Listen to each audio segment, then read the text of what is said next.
Hello and welcome back to Seconds Out. My name is Ayman Khan and I'm with, returning on 18th of February, the White Rhino, Dave Allen. Dave, sir, how are you doing? Very well, thank you, mate. All good. Good to hear. Dave, I saw on Insta, we were just chatting off camera about your little one. Your young un pulled the classic fist pose. I guess she knows her Yeah, dad's a fighter. yeah, she's a lump for a 6 month old. Yeah, so hopefully she never boxes, but yeah, she's doing well. They say that fatherhood kind of changes people, or just having a child in general will change you. Do you feel those changes, Dave? Yeah, I think so. I think when you reach a certain age, obviously 30 now, got a kid, settled down, family life, and all the rest of it. Um, I look back, through my 20s, can't believe that was me. Some of the stuff I was carrying on with, and some of my behaviour and my antics and stuff, and not embarrassed by it, but I look back at it and I just can't think, fucking hell, was that me? Yeah. So, but yeah, we grow up, and yeah, I've really got things on track now. I dare say I'm a good member of society who just lives a normal life. Yeah, so better late than never, I guess. That's it. You've got there, which is the most important thing. And yeah, like I mentioned, your return is very soon, February 18th. I've said to you, Dave, in a message. I listened to Steve's interview from Boxing UK when he put that out. He said as well, and others have noticed just following you on Instagram that you're in incredible shape. Can you tell me like what's kind of led you to being where you are right now in terms of your physique and your mental state? Well, I boxed in Newcastle last March, and after the fight, I wasn't happy how I performed and how I felt. I wasn't fit to, and I wasn't fit to be honest. But I wasn't happy. I didn't feel great. Didn't feel like I had it anymore. I was then training for a fight in the summer. I tore my hamstring again for the third time, and really, I'd done with it.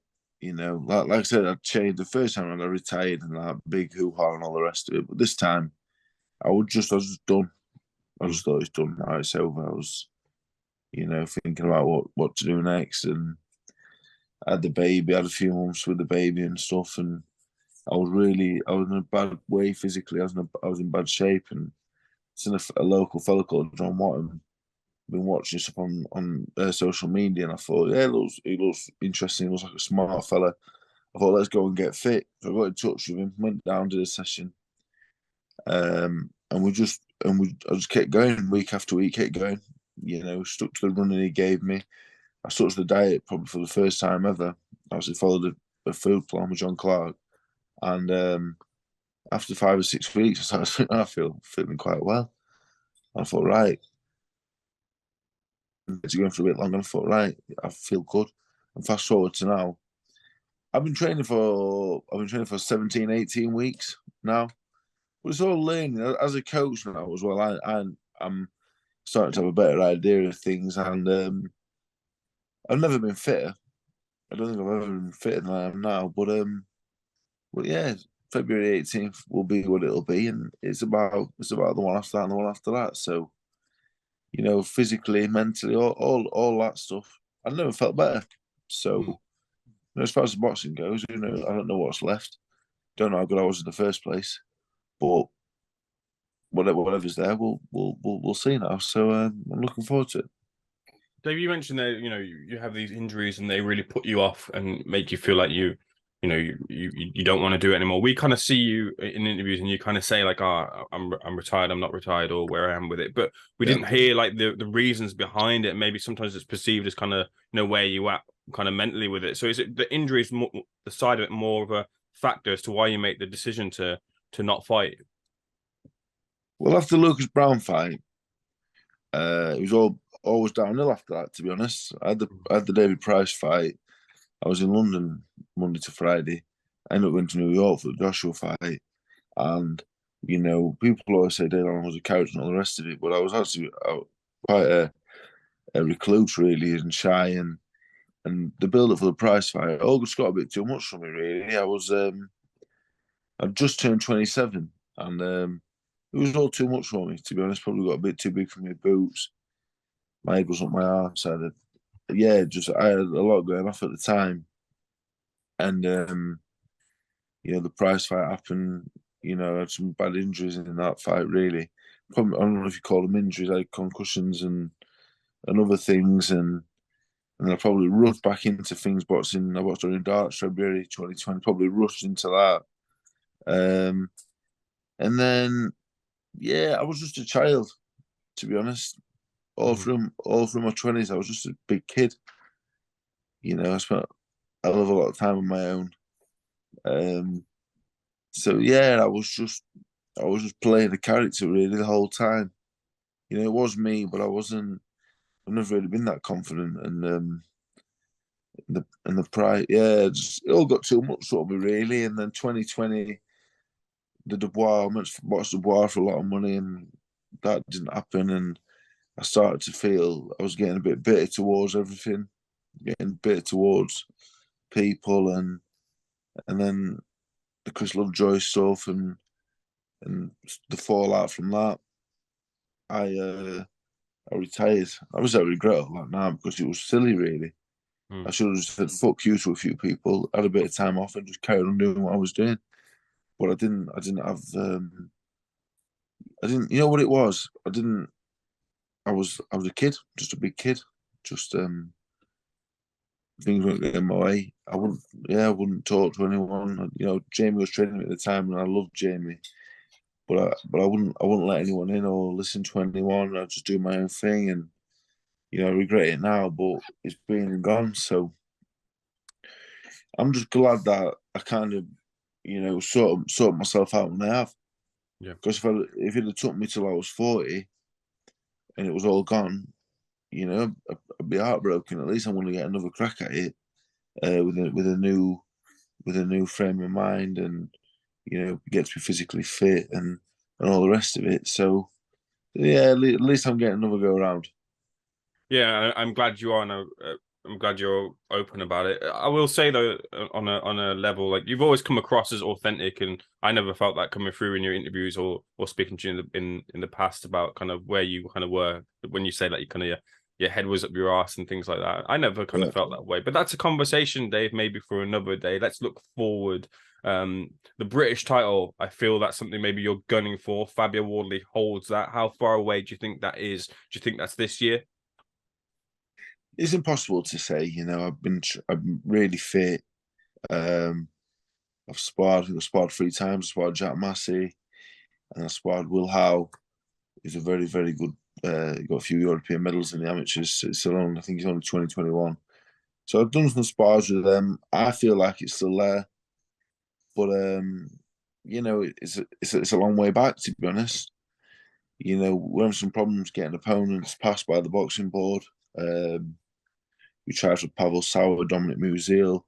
We've been trying people like box, your Wardleys and your Gormans and your Johnny Fishers, and I thought, what, I'll just box who they've been boxing. It's a good to come back to. People know who they are.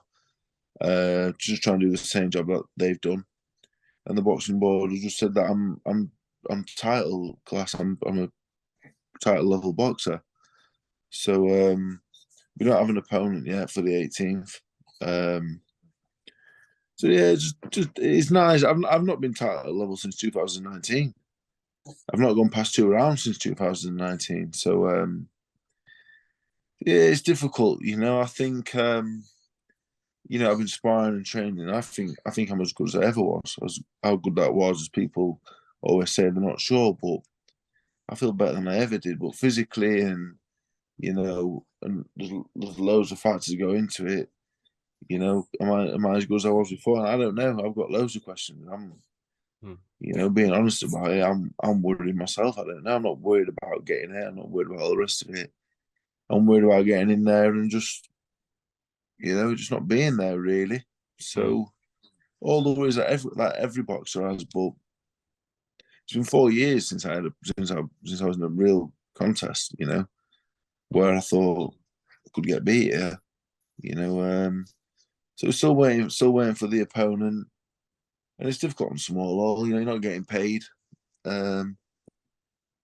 so people want to see you, and people are saying, are you watching Dominic Brazil? I thought, what, for free? In a 400-seat venue? I doubt it.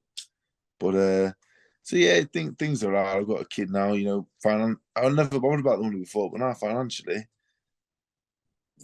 now becomes a big thing as well. So, yeah, there's loads of things.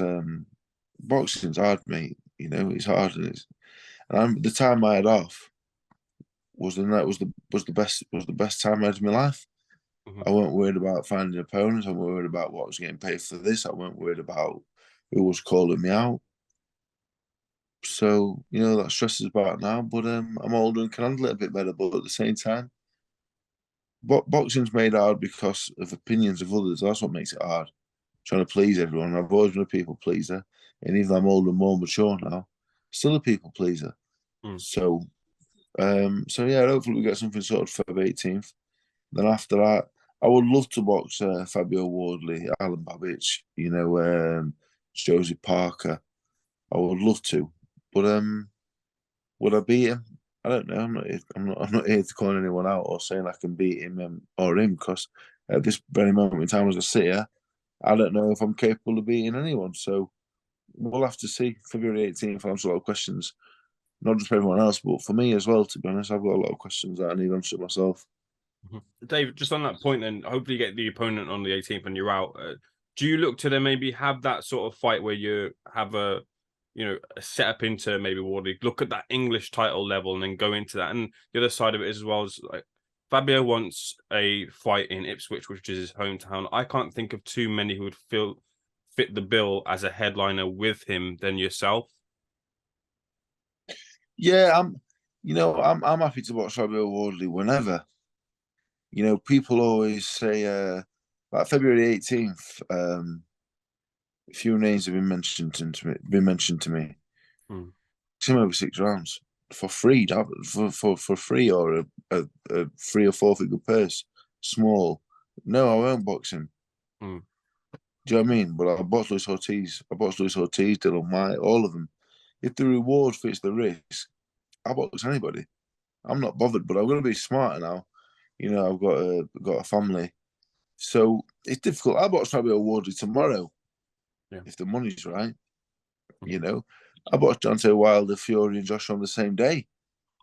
It doesn't make any difference to me. It's boxing, but I've got to be a little bit smarter than I was in the past. Because if I was smarter in the past, you know, my life would be a lot different now than it is. So I'm back. I'm back for numerous reasons. Financially, one, but two, I just want to see if I can do anything. I just want to see if I can win something. Hmm. You know, I think if I'd have got fit, could I have done this? So the number one thing for me is just I just need to know. To be honest, I need to know, because I feel like, you know, I was a national amateur champion and all the rest of it, and I feel like it's all gone. I lost it along the way, so I just want to feel like I just want to know if I'm any good, really. I had a great career the first time round, but you know, a lot of people think that wasn't due to ability. So I'd love just for everyone just to go, right, he was good. That's what I'm looking for, really. But I'm not going to get shortchanged in the process like I did the last time round. Yeah. Well, it seems like, Dave, you got your head screwed on with it, and I think with yourself, like, you will find those answers as you have in the past in terms of the questions that you do have. Moving on, Dave, I wanted to ask you. I like to think of you as the everyman in boxing. You've got your finger on the pulse of what people think, and I wonder if have you logged into DAZN recently and seen the recent price hike that's happened recently, Dave? To be honest, I've never had DAZN. Right. I did something for DAZN, right, about 18 months ago, and they said I got free DAZN. Was it for life or a year? One or the other. Anyway, I never got it, so I wasn't best pleased. Me, so I never. Have we got DAZN? Yeah, yeah, we have. We'll cancel it because it's gone up to 20 quid a month. Yeah, mad, isn't it? But have we got DAZN? Yeah. Oh, really? Oh, it's been cancelled. I don't even know. You cancelled it without telling me. Yeah, brilliant. Anyway, we did have DAZN. Yeah, it turns out we did have DAZN, and it's now been cancelled. Why did you cancel it? Because the price has gone up. Yeah, we just don't watch it apparently. So yeah, £20 a month. Is the pay-per-views, does that mean Joshua Franklin will be free or just pay extra on top? It's considered free, but fans are saying it's not essentially free because of the price hike to $19.99. If you get what I mean. I wouldn't pay £20 a month extra for DAZN. I wouldn't pay £20 a month for DAZN now. You know, I think Eddie's still the best promoter in the world. You know, I think he's brilliant. He can sell anything. But the DAZN, the last 12 months on DAZN for me in the matchroom in the UK has been pretty poor, in my opinion. I don't stay up until the early hours to watch American boxing, so we've cancelled it. It wasn't a team. So, no, I just think we're in a cost of living crisis now, aren't we? That's what the that's the go-to line at the moment. £20 a month to watch boxing just on a specialized boxing channel. You ain't gonna get many subscribers. I think Joshua's great. I think he's been great for boxing. I think at this point he's not the superstar he was 5 or 6 years ago. If they're pinning all hopes on Joshua and Canelo to get DAZN out of trouble, then no way. So anyway, I won't be paying £20 a month for DAZN anyway. In short, did you see the fight between Dillian Whyte and Jermaine Franklin? And do you see Franklin as someone who's a good comeback opponent for Joshua? I saw the last 7 rounds. I was somewhere, I can't remember where I was. It might have been at an amateur boxing show. And I watched the last 7 rounds of the fight, and I thought Franklin was well in it. I didn't think there was anything in it at all. The 7 rounds I saw, and the first 5 rounds, Barker might have been the man who was doing the scores.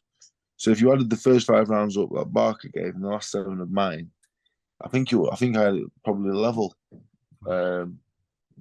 That being said, I think Dillian Whyte is a few levels below Anthony Joshua, and stylistically, Franklin is perfect for Joshua.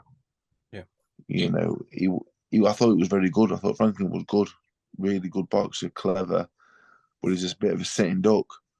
And you know, you can do all that clever stuff in front of Joshua you want. He'll probably just punch straight through it.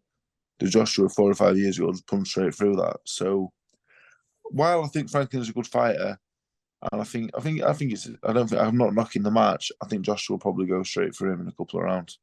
You mentioned there that you feel like Whyte's a few levels below Joshua, but the feeling, maybe the whispers were that Whyte might have been too risky at this juncture for AJ right now.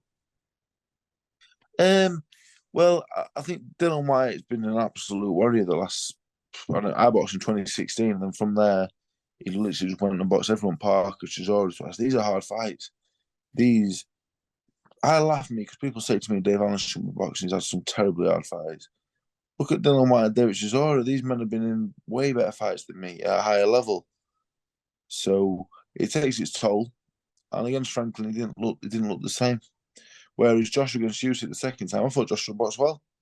I just thought he got beat by an elite level fighter. So I would say Joshua at this point is fresher, and Joshua for me is still one of the best heavyweights on the planet. 100%. I think apart from Fury, Usyk, and Wilder, I'd make Joshua the favourite to beat anybody. I think the 3 I mentioned there and Joshua are a level above everyone else. Not picking Dillian Whyte out, all of them. I think them 4 are head and shoulders above. Dave, was there anything in that DAZN boxing schedule that was released that does take your fancy? Yeah, the next gen in Newcastle, I wanted to be on it. But yeah, so the American stuff, to me, I don't care about the American stuff because I'm not staying up till 5 o'clock in the morning to watch it anymore. Big boxing fans might like it. The next gen in Newcastle is interesting, and if it was on TV, I would turn it on and watch it and be like, "Oh, this is Pat McCormack's very good." There's some good fights on there.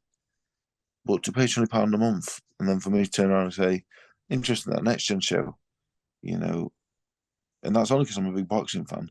And I look at Pat McCormack; he's a brilliant fighter, and some of the others, good. Jenkins Patterson's a good fight.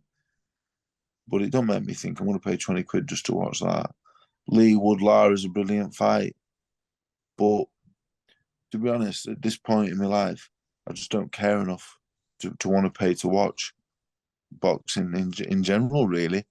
I manage and train fighters that are amateur boxers or novice pros. So the only boxing I watch is to do with them. Maybe if you spoke to a big boxing fan, they'll say, yeah, the schedule's great. Apart from Lara Wood the next gen, I don't even know what's on the schedule. That's where I'm at with big time boxing. Just sick of it, really. Just, not. I was a super fan, 10 years ago up until a couple of years ago. And then you see drug cheats and you just see a lot of bullshit and you just fall out of love with it a bit. So, I'm heavily involved with amateur boxing. Like I said, I've got some novice pros. Yeah, so that's where I'm at. Couple of final things then, Dave, I want to breeze through. Does Joyce versus Zhang take your fancy at all? I think it's a good fight. Yeah, I think Zhang's really good. The Hrgovic fight, I thought Zhang probably won that fight. I think looking back, I think that's how I saw it. Zhang's a really good fighter. I think Joyce will beat him, no problems at all. I think Joyce is all wrong for Zhang. Zhang, he's surprised in the Hrgovic fights because I was watching Zhang pre-Hrgovic, and he was looking like a 2 or 3 round fighter. He was blowing out against Hrgovic. I'm not sure what was different, but while I think it's a good fight, I think it's one that is perfect to make Joyce look good. And Joyce is very good. I think Joyce is a danger. I just mentioned heavyweights I mentioned before. I'd probably put Joyce in that bracket as well, with your Fury, Wilders, and Usyk and Joshua's for definite. Yeah, Joyce is right up there. And then someone who's kind of looking to hopefully find their way again in retirement is Kell Brook. A recent video came out of him not in the best of states. I wonder if you saw that, and you've been around that gym and had interactions with Kell. I wonder how you felt seeing that. Yeah, I like Kell. And you know what the thing is? 80% of people I know will do that on the weekend anyway. So for me, I saw it and I was just like, well, what? Do you know what I mean? So that it's 2023. Live and let live. I don't care what Kell does. Why do I care what Kell does? He's not hurting nobody. He ain't doing nothing wrong. So why on earth, whoever sent the video in bad form, but why is that news? Why on earth is that news? It's not news at all. He's not doing nothing wrong, in my opinion. While it's not great, hope he gets himself sorted out. Kell's always been great with me, but for me, that's not news, is it? I don't think it's news anyway. Just he's anyway. I say too much sometimes, so I'm not going to say nothing. But I just hope he gets himself sorted out and all the rest of it, and just enjoys life in retirement. Final thing, then I want to bring it back to you. You're a fighter who's been brought in the past for top sparring by the best in the game, Furies, the Usyks. Will we ever see, and maybe this is a question that maybe you ask yourself as well, the fighter, the Dave Allen in the gym that can do these things and translate that over to the ring and have that kind of full performance moving into the 18th and your comeback?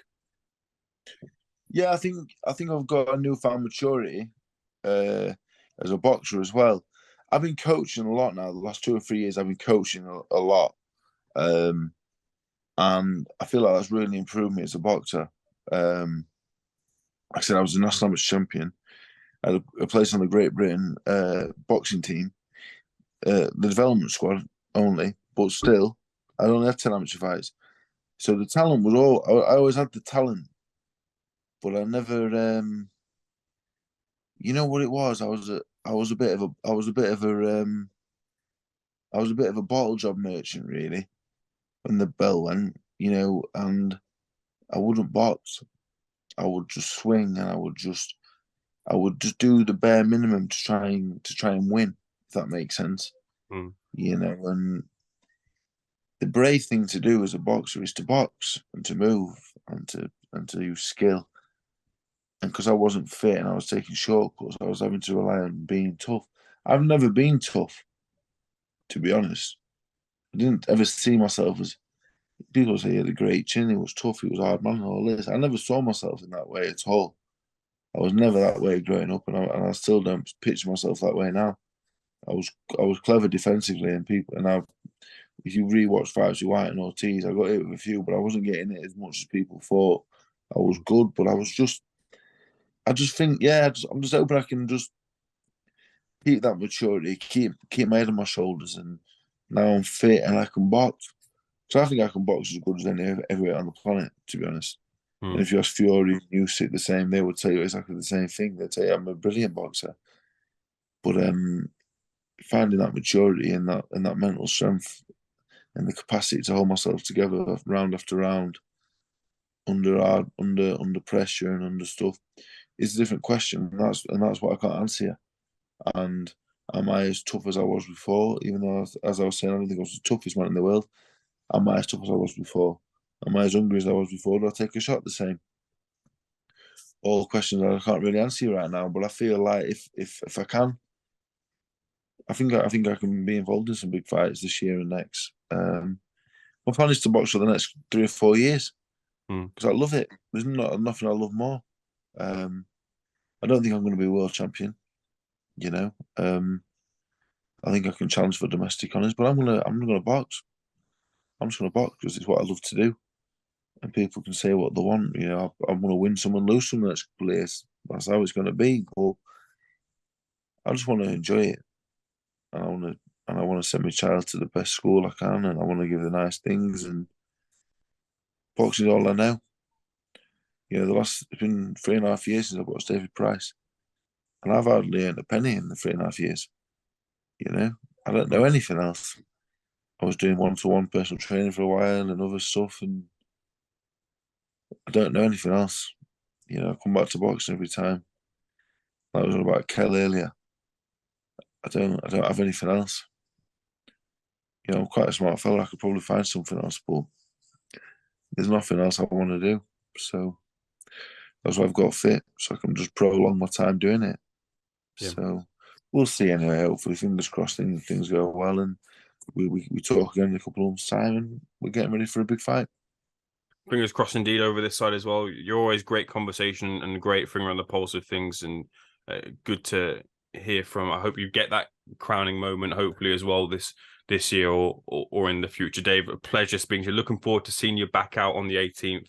Thank you very much, and thank you for listening to Seconds Out. Thank you very much, mate. Cheers.